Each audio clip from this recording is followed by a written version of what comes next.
Hello guys, विद्यार्थी classes में आपका स्वागत है। आइए अब हम लोग केमिकल काइनेटिक्स के बहुत important term order of reaction के बारे में बात करते हैं। ऑर्डर ऑफ रिएक्शन जो है ना, इसको आप ऐसा समझो कि it is the sum of the power. It is the sum of the power of reactant in rate law expression. In rate law expression, और it is the sum of the power of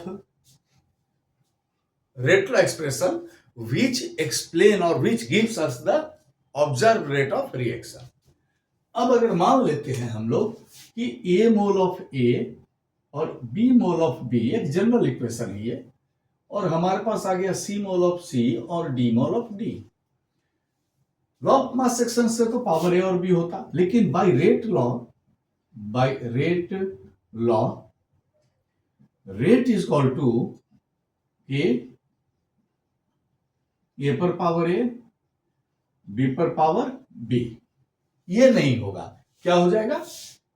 यहां पर हम लोग P और यहां पर Q, जहां हम लोग P बराबर हो सकता है, इक्वल हो सकता है A का, और P इक्वल नहीं भी हो सकता है A का। इसी तरह से Q इक्वल टू B और Q is not equal to B। तो ऑर्डर ऑफ रिएक्शन क्या हो जाएगा इसमें? देखिए, order of reaction equal to हो जाएगा P plus Q। Order of reaction हो गया P प्लस Q,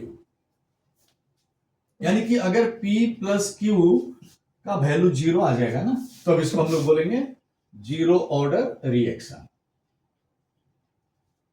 अगर P प्लस Q का वैल्यू 1 आ गया तो ये हो गया फर्स्ट ऑर्डर रिएक्शन।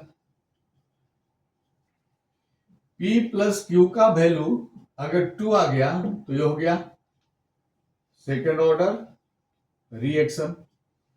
इसी तरह से P प्लस Q का वैल्यू अगर n आ गया, that is nth order of reaction, and so on. इसी तरह से ये चलता चला जाता है।